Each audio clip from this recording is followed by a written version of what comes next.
The whole Israelite community set out from the desert of Sin, traveling from place to place as the Lord commanded.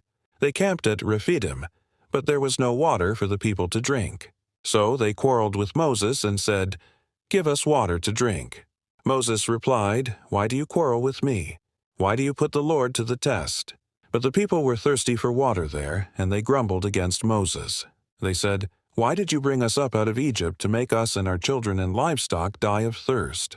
Then Moses cried out to the Lord, "What am I to do with these people? They are almost ready to stone me." The Lord answered Moses, "Go out in front of the people. Take with you some of the elders of Israel, and take in your hand the staff with which you struck the Nile, and go. I will stand there before you by the rock at Horeb.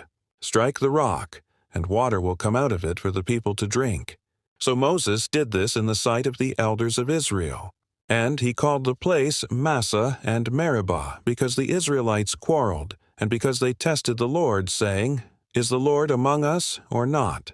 The Amalekites came and attacked the Israelites at Rephidim.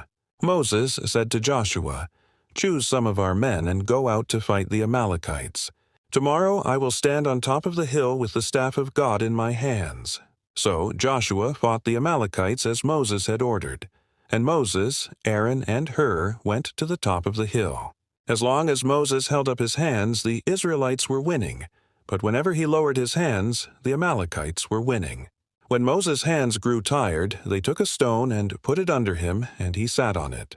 Aaron and Hur held his hands up, one on one side, one on the other, so that his hands remained steady till sunset. So Joshua overcame the Amalekite army with the sword.